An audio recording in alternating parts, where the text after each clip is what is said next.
नमस्ते, मैं हूं सुरेश कुमार एकलवे और आप देख रहे हैं बात सच है।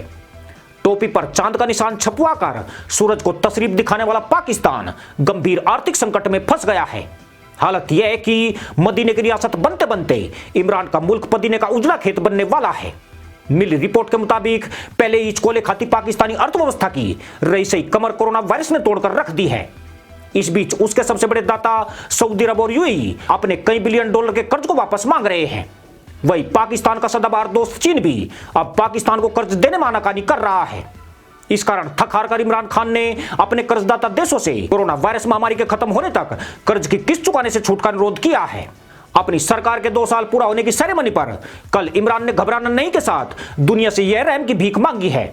उन्होंने अंतर्राष्ट्रीय समुदाय से अनुरोध किया है कि कोरोना वायरस महामारी के खत्म होने तक कम आय वाले और सर्वाधिक प्रभावित देशों के लिए ऋण अदायगी को निलंबित कर दिया जाए तथा अल्प विकसित देशों की देनदारी को पूरी तरह निरस्त भी कर दिया जाए।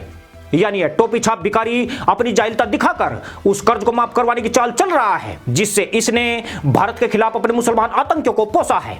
अगर उसने यह पैसा पाकिस्तान की लाभकारी योजनाओं में लगाया होता तो शायद रहम की ऐसी रोनी सूरत नहीं बनानी पड़ती। आपको यह जानकर हैरानी होगी कि पाकिस्तान दुनिया का एकमात्र भिखारी इस्लामिक मुल्क है जो बार बार कर्ज माफी की गुहार लगा रहा है। अभी तक किसी भी देश ने अपने कर्जदाताओं से ऐसा अनुरोध नहीं किया है। इसका मतलब यह है कि जाहिल देश का नाहिल पीएम कटोरा चमकाकर खुलकर मैदान में आ गया है। दरअसल नकदी के संकट से जूझ रहे पाकिस्तान की आर्थिक परेशानियां महामारी के कारण बढ़ती जा रही है। इमरान की सरकार अंतर्राष्ट्रीय मुद्रा कोष यानी IMF समेत वैश्विक निकायों से आर्थिक मदद की व्यवस्था कर रही है। कोशिश यही है कि मदरसा मुल्क को किसी तरह आर्थिक संकट से उबारा जा सके, परंतु इमरान खान की आर्थिक नीतियां पाकिस्तान की बर्बादी का कारण बन गई है। देश एक बार फिर दिवालिया होने की दहलीज पर खड़ा है। इमरान खान ने अपने 2 साल के कार्यकाल में $15 अरब का भारी भरकम कर्ज लिया है, जो पाकिस्तान में इतनी कम अवधि में लिया गया सर्वाधिक कर्ज माना जाता है। सिर्फ इतना ही नहीं, पाकिस्तान का सार्वजनिक ऋण इस साल बढ़कर 37,500 अरब रुपए हो जाएगा। यह उसकी जीडीपी का 90% के करीब है, जबकि किसी भी देश पर उसकी जीडीपी का 56% कर्ज बहुत खतरनाक माना जाता है। पाकिस्तान सिर्फ इस साल ही कर्ज चुकाने पर 2800 अरब रुपए खर्च करेगा, जो संघीय राजस्व बोर्ड के अनुमानित कर संग्रह का 72% है। 2 साल पहले जब पाकिस्तान तहरीक इंसाफ सरकार सत्ता में आई थी, तब सार्वजनिक ऋण 24,800 लाख करोड़ रुपए था, जो लगातार तेजी से बढ़ता जा रहा है और पाकिस्तान पर दिवालिया होने का जोखिम भी बढ़ गया है। इसका मतलब यह भी है कि अगर यह मदरसा मुल्क तहमद और टोपी तक भी बेच डाले, तब भी इस पर चढ़ा कर्ज इस शताब्दी में नहीं उतर पाएगा। दिक्कत यह भी है कि अगर इमरान खान इसी तरह कर्ज के सारे तहमद लहराते रहे तो यह पाकिस्तान की जीडीपी के बराबर पहुंच जाएगा, जिसके बाद यहां पर सब कुछ हमारा तुम्हारा हो जाएगा और ये टोपी छाप ईसाइयों से और चीनियों की चंपी करते नजर आएंगे। पाकिस्तान का चीन के बाद सबसे बड़ा दाता सऊदी अरब भी कश्मीर को लेकर किए गए बर्ताव से नाराज है। यह संबंध इतने बिगड़ चुके हैं कि सऊदी अरब ने मई में ही अपने वित्तीय समर्थन को वापस ले लिया था। अक्टूबर 2018 में सऊदी अरब ने पाकिस्तान को 3 साल के लिए $6.2 बिलियन का वित्तीय पैकेज देने का ऐलान किया था। इसमें $3 बिलियन की नकद सहायता शामिल थी, जबकि बाकी पैसों के एवज में पाकिस्तान को तेल एवं गैस की सप्लाई की जानी थी। मगर आज की घड़ी सऊदी अरब पाकिस्तान पर भन्ना रहा है और अपना कर्ज वापस लौटाने के लिए लगातार दबाव भी बढ़ा रहा है।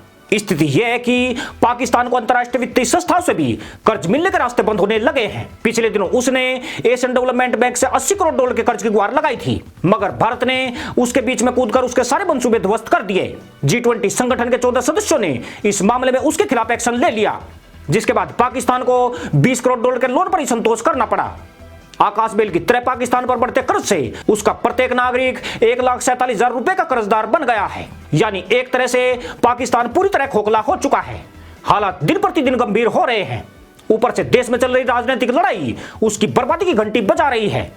कहने वाले तो पाकिस्तान को दिवालिया मुल्क कहने लगे हैं, मगर इमरान किसी तरह जुगाड़ करके उसे इस तमगे से बचाने की जद्दोजहद कर रहे हैं।